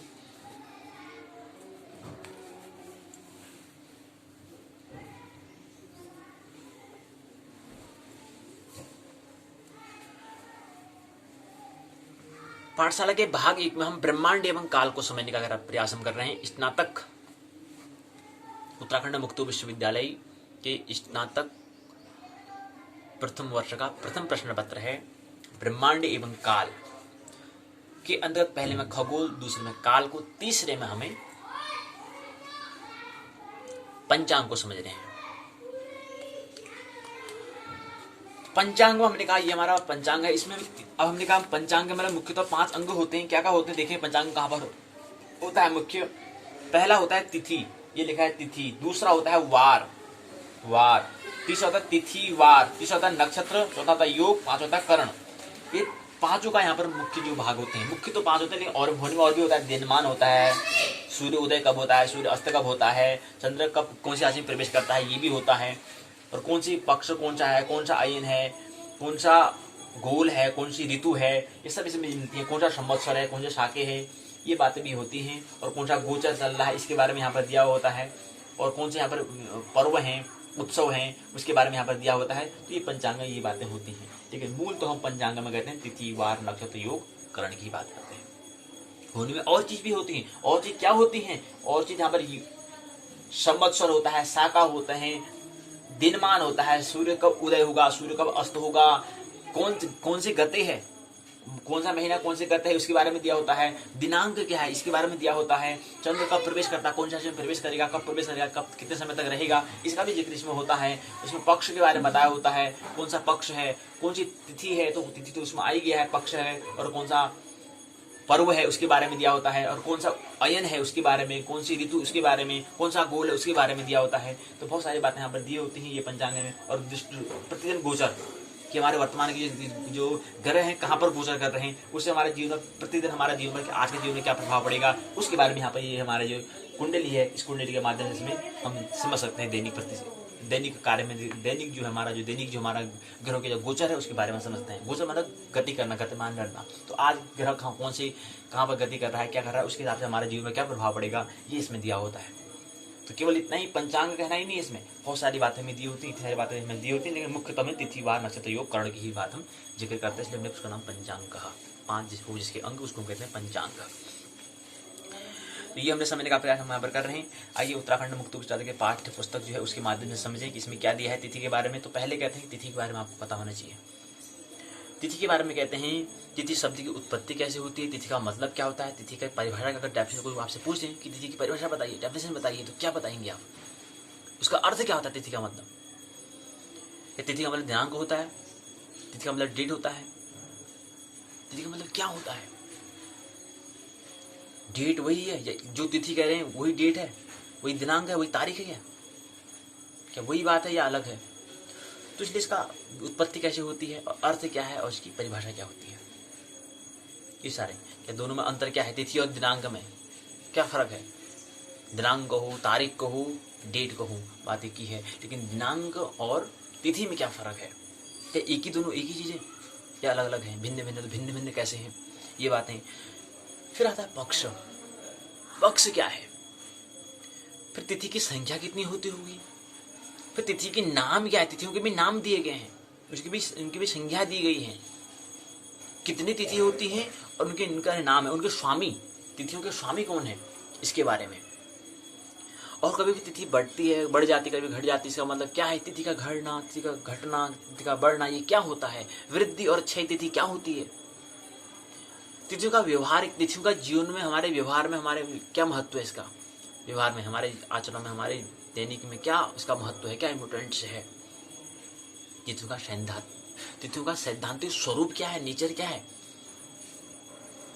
तिथि का सैद्धांतिक स्वरूप चंद्र और सूर्य का स्थानांतरण और बिंब का विचार, बिंब का जो अंतर, जो बिंब बन रहा है, जो प्रतिबिंब जो बन रहा है उसका अंतर, बिंब का अंतर जो है उसका विचार, तिथि का मध्यम स्पष्ट मान का विचार, तिथि साधन कैसे करते हैं उसको समझने का प्रयास हम यहाँ पर इस इकाई, प्रथम इकाई में खंड 30 पंचांग परिचय नामक तथ्य खंड के अंदर पहली इकाई में समझेंगे। तो तिथि, अब देखो प्रश्न किस तरह से बन जाता है, प्रश्न को लें तो और उस तरह रहेगा। प्रश्न कहते हैं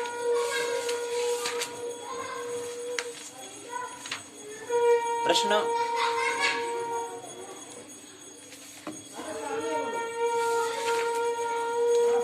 लेते तो उस तरह का प्रश्न होता है कि तिथि शब्द का अर्थ और परिभाषा को स्पष्ट करते तिथि के क्रम पर विवेचना कीजिए। तिथि शब्द जो है, तिथि एक शब्द है, ये तो पता है ना, शब्द है कि वर्ण है? कि शब्द है कि वर्ण? शब्द है। कैसे करो शब्द है, बताओ शब्द कैसे करो? क्योंकि इसमें 2 शब्द और उसमें मात्रा लगी, इसलिए हम कह रहे हैं शब्द। शब्द और वर्ण में क्या फर्क पड़ता है? शब्द मतलब जहां पर वर्णों के योग, वर्णों का जहां पर वर्णों के समूह को हम कहते हैं शब्द, और शब्दों के समूह को हम कहते हैं वाक्य, सेंटेंस। तो तिथि जो है इसमें त और थ, त जो है वर्ण है अथा अक्षर है, थ क्या है? वर्ण अथा अक्षर है। लेकिन त में अगर ई की मात्रा लगाते तो बजाते ती, और ती क्या है? एक बाढ़ खड़ी के अंदर आने वाला तो का, तो ता ती। और थ क्या है? थ भी क्या है? बाढ़ खड़ी के अंदर आने वाला, थ में तो थ था थी। तो और थ दो वर्ण हैं, दो अक्षर हैं, उसमें दोनों में छोटी ई हमने लगाई तो बन गया ती थी। इसलिए कह रहे हैं क्या है? एक शब्द है ये। तो तिथि शब्द आप कह रहे हैं, इसका अर्थ क्या होगा तिथि का शब्द? और परिभाषा को स्पष्ट करें तिथि के क्रम की बेचना। तिथि का क्रम क्या है? सीक्वेंस क्या है? सीरीज क्या है? श्रृंखला क्या है? इसके बारे में बताओ। सिलसिला क्या है उनका, उसके बारे में बताओ। कतार के बारे में बताओ। तिथियों के स्वामी का उल्लेख करो। तिथियों के स्वामी क्या है? तिथियों के स्वामी का उल्लेख करो। तिथि की विभिन्न संज्ञाएं क्या है उसके बारे में बताओ। तीसरा प्रश्न है कि तिथियों के क्षय और वृद्धि का उदाहरण पूर्वक सैद्धांतिक स्वरूप करो। सैद्धांतिक रूप कारण बताओ, वजह बताओ कि तिथि घटती क्यों है, तिथि क्षय क्यों होती है, तिथि बढ़ती क्यों है, तिथि वृद्धि कैसे होती है। इसका उदाहरण पूर्वक सैद्धांतिक कारण बताओ, इसका तथ्यगत बातें बताओ। अगला आता है कि तिथि का सैद्धांतिक स्वरूप क्या है, इसका नेचर क्या है, थ्योरेटिकली क्या है इसका नेचर, उसके बारे में सैद्धांतिक स्वरूप क्या है उसकी विवेचना करो, उसका डिस्कस करो। चौथा, पांचवा है कि तिथि का व्यवहारिक महत्व क्या है, तिथि का जीवन में हमारे लिए क्या महत्व है, इस पर एक निबंध ऐसे लिखो। तिथि का साधन कैसे करते हैं इसके बारे में बताओ। यदि सूर्य यह है, चंद्र यदि यह है, सूर्य गति यह है, चंद्र की गति यह है, तो तिथि का साधन करो, तिथि की गणना करो, कौन सी तिथि होगी अभी। फिर तिथि का साधन कीजिए। अगर तिथि क्या है, अगर सूर्य यह है, चंद्र यह है, सूर्य गति यह है, चंद्र गति है, तो तिथि का साधन कीजिए। दूसरा, दो तिथि को साधन करने का यहाँ पर जिक्र किया है। सातवें प्रश्न पूछा है कि बताओ कैसे तिथि साधन। अगर आपको आपसे पूछते कि तिथि साधन करो तो उसके लिए बताया कि कैसे साधन आप करोगे। तिथि साधन करना वही आपको आना चाहिए। तो यहाँ पर तिथि क्या है आइए समझे। पंचांग में 5 अंक की बात कर दी। तिथि का मतलब क्या होता है, पक्ष कितने होते हैं, पक्ष में तिथियां कितनी होती हैं, तिथियों के स्वामी कौन होते हैं, वृद्धि क्षय तिथि क्या है, तिथि की व्यवहारिकता क्या है, तिथि के सैद्धांतिक स्वरूप क्या है, तिथि के मान का साधन किस प्रकार करते हैं, इत्यादि ढेर सारे सवालों का जवाब हम समझने का प्रयास इस इकाई में करेंगे। तिथि का व्यवहारिकता सैद्धांतिक स्वरूप को समझने का प्रयास हम करेंगे। यहाँ पर हम बताने का प्रयास हमने यहाँ पर 5 उद्देश्य हमको दिए गए हैं। इसकी उत्पत्ति, इसका अर्थ कितनी होती है, किन किन नामों से जाना जाता है, इनके स्वामी कौन कौन हैं। दूसरा है वो रहेगा कि सैद्धांतिक का स्वरूप क्या है, इनकी व्यवहारिकता क्या है। तीसरा रहेगा कि तिथि साधन का ज्ञान, तिथि का साधन कैसे करते हैं, वैज्ञानिक और व्यवहारिकता।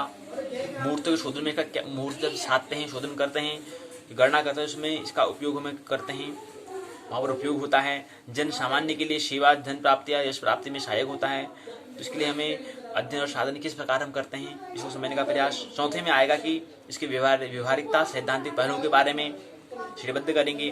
फिर तिथि का मान साधन करने के लिए व्यवहारिकता प्रयोग क्या है, व्यवहार में क्या लाते हैं, इसके बारे में यहाँ पर समझने का प्रयास करेंगे। तो तिथि क्या है, तिथि जो है वाचस्पत्यम नामक शब्दकोश के अनुसार अत मन होता है चलने के अर्थ में, इथिम मतलब होता है इथिम प्रत्यय को जोड़कर, और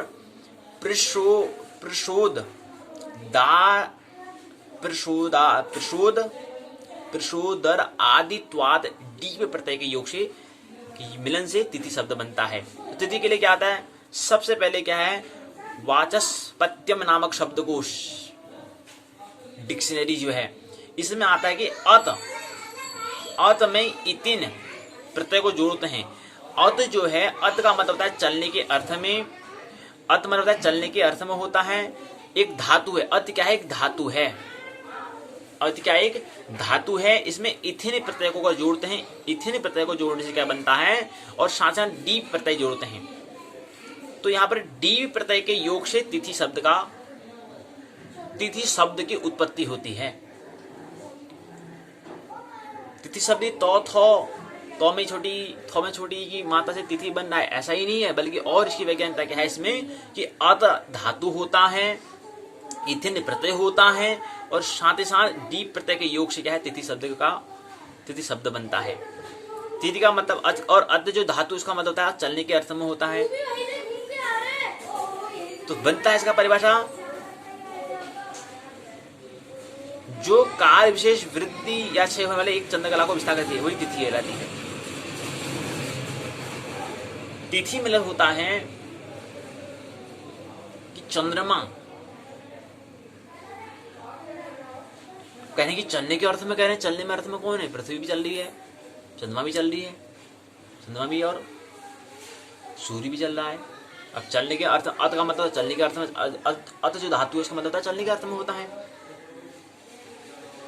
जो है चलने के धातु में होता है, चलने के अर्थ में होता है। तो चल तो तीनों रहे। अब किसकी बात कर रहे हैं?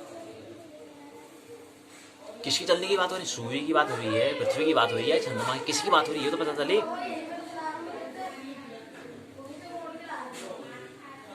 तन्यते कल्यता तस्मात् तस्मात् तस्मात् तस्मात् आस्ति तिथय स्मृताः। तिथि शब्द का मतलब होता है कि चंद्र की एक कला का मान। अब हमने कहा कि चंद्रमा की कला होती है, चंद्रमा की कला होती है। कला का मतलब क्या होता है? आर्ट्स का मतलब क्या होता है? कहने किसी मतलब आर्ट्स मतलब सुनने की कला होनी चाहिए। कला मतलब क्या होता है? आर्ट्स मतलब क्या होता है? अब चंद्रमा की कला होती है मतलब क्या होता है कि हमने कहा कि तीनों गति कर रहे हैं। कला का मतलब होता है कि छोटे छोटे भाग। सूर्य के प्रकाश से चंद्रमा और पृथ्वी क्या है? प्रकाशित है, प्रकाशमान है। इनके पास स्वतः प्रकाश नहीं है, खुद इनके पास क्या है? प्रकाश। ये स्टार नहीं है, इसलिए तो स्टार एक नहीं कहते, इसलिए सूर्य नहीं कहते इसको। पृथ्वी सूर्य नहीं है, नहीं चंद्रमा सूर्य है। हाँ, अगर चंद्रमा से के प्रकाश, अगर सूर्य के प्रकाश का चंद्रमा प्रकाश होगा तो कह सकते हैं हाँ प्रकाश, हम कहेंगे कि क्या है? स्टार है। लेकिन वैसे स्टार नहीं है, वैसे तारा नहीं है, स्वप्रकाश। अगर सूर्य को वहां से हटा दें तो अंधेरा अंधेरा रह जाएगा। तो सूर्य और पृथ्वी और चंद्रमा तीनों गति कर रहे हैं। तीनों की गति करने से कहीं चंद्रमा कभी प्रकाश कहीं हिस्से पर पड़ता है, प्रकाश के घटने बढ़ने से क्या बनती है? कला बनती है।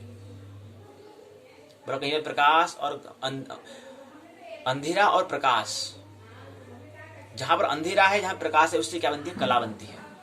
उससे कहीं पर भाग बनता है, हिस्सा बनता है, उसको हम कहते हैं कला। तो कला का मतलब क्या है? जिसमें अंधेरा और प्रकाश के योग से जो बने। मतलब यहाँ पर अंधेरा है यानी कि यहाँ पर पृथ्वी से ढक जा रही है, लेकिन यहाँ पर प्रकाश के, सूर्य का प्रकाश यहाँ पर जा रहा है, तो यहाँ पर कला बन जाएगी। तो एक कला। तो तिथि का मतलब होता है कि चंद्र की एक कला का मान होता है, उसी को हम तिथि कहते हैं। मतलब तीनों गति कर रहे हैं, तीनों गति से क्या हो रहा है कि कहीं पर चंद्रमा प्रकाश बढ़ता है, कहीं पर घटता है। तो कहीं पर प्रकाश पड़ता है तो उससे क्या है? वो हमें दिखाई देता है कि चंद्रमा है, और कहीं पर चंद्रमा भाग दिखाई नहीं देता है, कभी चंद्रमा छोटा कभी बड़ा दिखता है, तो उसी को हम कला कहते हैं। यानी कि गति से क्या है? पृथ्वी के भाग क्या उसको ढक दे रहा है, शेष भाग पर में जो दिखाई नहीं दे रहा है इसका मतलब क्या है? पृथ्वी से ढक जा रहा है, तो उसी को हम कला कहते हैं। तो चंद्रमा के कला के मान को हम तिथि कहते हैं। चंद्रमा की कला के मान को हम तिथि कहते हैं।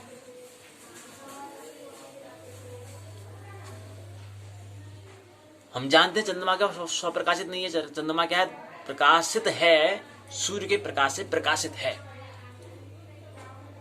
इस अर्थ में कहते हैं कि सूर्य चंद्रमा भी क्या स्टार कह सकते हैं, लेकिन वैसे प्रकाश खुद का क्या है? प्रकाश नहीं होता है, सूर्य के प्रकाश से प्रकाशित है।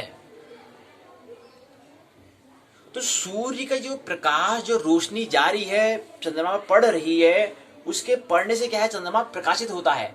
जहां पर प्रकाशित हो रहा है उसको हम कला कहते हैं। कला का मान होता है, कला का मतलब होता है, आर्ट्स का मतलब होता है कि सूर्य की जो रोशनी जहां पर दिखे, जहां से दिखने से क्या हो? उसका परिणाम हमें दिखाई दे। मतलब क्या है? चंद्रमा क्या है? प्रकाशित हो रहा है, लोगों में प्रकाशित दिखे, उसको हम कहते हैं कला। और ये क्रम क्या है? क्योंकि तीनों गति करे तो ये गतिशील है, तो कभी कभी इनका जो कला में अंतर आता है। मतलब प्रकाश का घटना बढ़ना चलता रहता है, तो प्रकाश का जो घटना बढ़ना है उसी को हम कला कह रहे हैं। कभी प्रकाश इतने में होता है, कभी इतने में होता है, कभी इतने में होता है, कभी इतने में होता है, कभी इतने में होता है। पूर्णिमा आते आते क्या है? पूरा चंद्रमा हमें दिख जाता है। पूरा मतलब आधा चंद्रमा हमें पूर्ण दिखता है, 55 भाग में प्रतिशत हमें चंद्रमा दिखता है। चंद्रमा का आधा भाग हमें दिखाई नहीं देता, ये हमें ख्याल नहीं। चंद्रमा का आधा भाग हमें दिखाई नहीं देता है। क्यों? वजह क्या है? क्योंकि चंद्रमा क्या एक ही गति कर रहा है, घूर्णन और परिक्रमण नहीं कर रहा है, केवल परिक्रमण कर रहा है, केवल परिक्रमण कर रहा है, घूर्णन नहीं कर रहा है, अपने अक्ष पर, अपने कील पर नहीं घूम रहा है। अगर अपने कील घूमा तो उसका भाग हमें अगर अंतरिक्ष में जाने का मौका मिले तो हम देख सकते हैं। या कहें कि हमारा अमावस्या में ये है तो पूर्णिमा, ये हमेशा पूर्णिमा वही भाग दिखता है हमको। ऐसा नहीं कि पूर्णिमा जो भाग पीछे ढका वो वाला भाग हमें दिख जा रहा है, ऐसा नहीं, वो हमेशा ही नहीं दिखता है, क्योंकि ये घूम नहीं रहा है ना बीच में, ये चंद्रमा ही नहीं घूम रहा है, वो घूमने नहीं कर रहा है, अपने अक्ष पर अपने कील पर ही नहीं घूम रहा है, इसलिए हमें हमेशा वही पूर्णिमा वही भाग हमेशा दिखता है हमको। लेकिन पृथ्वी में ऐसा नहीं, पृथ्वी में अगर यहाँ पर अगर चंद्रमा में जाए तो वहाँ से पृथ्वी का भाग अगर इस वर्ष में ये दिख रहा तो इस वर्ष में फिर ये वाला भाग तो यहाँ चले जाएगा तो ये वाला दूसरा भाग दिखेगा, क्योंकि पृथ्वी क्या है अपनी कील पर भी घूर्णन कर रही है, उसी से हम कहते हैं अहोरात्र। उसी अपनी कील में घूमने के कारण हम अहोरात्र कहते हैं। अपनी कील में जब एक चक्कर पूर्ण कर लेती है, अपनी कील में एक परिक्रमा पूर्ण कर लेती है, एक घूर्णन पूरी कर लेती है तो हम कहते हैं इसको अहोरात्र। वो 23 घंटे 56 मिनट 46 सेकंड में पूर्ण करती है, उसी से हमने 24 घंटे का हिसाब रखा है, उसे हमने 24 घंटे का हिसाब रखा है। तो हम कह रहे हैं कि तीनों गति कर रहे हैं, तो प्रकाश के घटने बढ़ने के नाम ही को हम कहते हैं कला। प्रकाश मतलब कला का मतलब ये होता है कि प्रकाश से प्रकाशित भाग को हम कला कहते हैं। प्रकाश से प्रकाशित ऐसे भाग को, ऐसा भाग जो प्रकाश से प्रकाशित हो उसको हम कहते हैं कला। अब जो हम कला हम उपयोग में लाते हैं कि यार सुनने की कला होनी चाहिए, देखने की कला होनी चाहिए, वो कला भी हम कहते हैं, आर्ट्स भी हम कहते हैं, उसका मतलब क्या होता है? उसका मतलब भी ये होता है, उसका मतलब भी होता है कि अपने अंदर जो हुनर, जो अपने अंदर जो स्किल है उसको क्या करना, रखना दूसरे के सामने, उसका नाम होता है कला। वही उसी परिप्रेक्ष्य में हम ले सकते हैं, उसी के दृष्टांत से भी हम ले सकते हैं। क्यों? क्योंकि सूर्य के प्रकाश से चंद्रमा क्या है, उसका कुछ हिस्सा प्रकाशमान हो रहा है तो उसकी कला है, वो उसकी कला है, मतलब वो प्रकाशित हो रही है ना, उजाला हो रहा है, उससे फिर हमें दिखाई दे रहा है। तो ऐसे हमारे अंदर जो हुनर है, जो जिसको हमने व्यक्त कर दिया, दिखा दिया, तो वो हमारी कला तो हो गई, वो हमारे आर्ट से तो होगा। हमारे अंदर जो काबिलियत जो है उसको बाहर लाई, उसी को हम कहते हैं क्या कला है इसकी, क्या कलाकार है, क्या गाना गाता है, मतलब। तो कला का मतलब हमने कहा कि सूर्य की रोशनी जब चंद्रमा पड़ती है, चंद्रमा के पड़ने से जो चंद्रमा का जो भाग हमें दिखाई देता है, उस भाग को प्रकाश से चंद्रमा के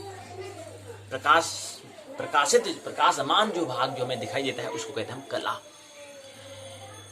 अब ऐसा ही नहीं कि यहीं पर होता तो अब तीनों गति करे तो वो कला, वो जो प्रकाशमान जो भाग वो घटता बढ़ता रहता है।